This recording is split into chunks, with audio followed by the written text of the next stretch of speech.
आप सभी का स्वागत है आपके अपने channel chalk and duster academy में एक बार फिर।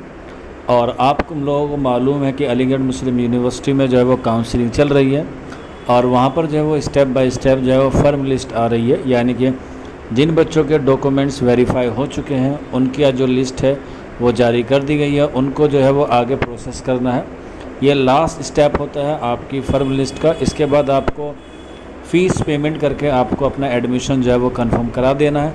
आपका नाम अगर अलीगढ़ मुस्लिम यूनिवर्सिटी के एमए उर्दू की फ़र्म लिस्ट में है तो आपको जो है वो अब पे फ़ीस करनी होगी। उसके लिए आपको अलीगढ़ मुस्लिम यूनिवर्सिटी की ऑफिशियल वेबसाइट पे जाना होगा।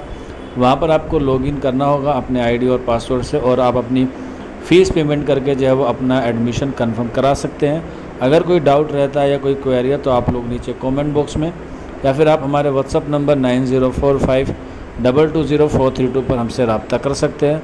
तो जिन बच्चों का पहली लिस्ट में एडमिशन हो चुका है यानी कि रोल नंबर आ चुका है उनको चौक एंड डस्टर एकेडमी की तरफ से बहुत बहुत मुबारकबाद। और जिनका नहीं आया वो अभी लोग वेट कीजिए। अभी जो है वो सेकंड राउंड की जो काउंसलिंग है वो शुरू होगी। उसके लिए जैसे ही कोई इन्फॉर्मेशन मिलती है हम आपको ज़रूर इन्फॉर्म करेंगे। तो मिलते हैं आप लोगों से जल्दी नेक्स्ट वीडियो में। शुक्रिया फॉर वॉचिंग दिस वीडियो।